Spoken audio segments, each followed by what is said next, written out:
વિશાળ એરપોર્ટ બન્યું, બીજા 4 એરપોર્ટ ચાલુ થયા, એર કનેક્ટિવિટી મળી, રેલવે કનેક્ટિવિટી મળી, રોડ કનેક્ટિવિટી મળી. એના કારણે બિહારના લોકોનું જીવન સરળ થયું. એમને મેટ્રો મળી પટનામાં, એમને 35,000 લોકો બેસી શકે એવું સ્ટેડિયમ મળ્યું, એમને 20.5 કિલોમીટરનો મરીન ડ્રાઈવ ગંગા ઉપર નદી ઉપર એ બનાવવામાં આવ્યું છે, બોમ્બે કરતાં પણ મોટો છે.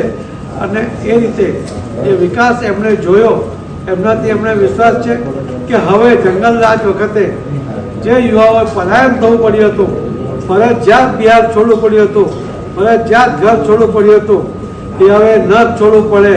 કાયદો અને વ્યવસ્થાની જે પરિસ્થિતિ છે એ જે મજબૂત બની છે એ જળવાઈ રહે. અને એટલા જ માટે એમણે માનનીય પ્રધાનમંત્રી મોદી સાહેબમાં અને શ્રી નીતિશ કુમારજીમાં વિશ્વાસ મૂકીને જે રીતે મતદાન કર્યું છે એના માટે એમને હું ધન્યવાદ આપું છું.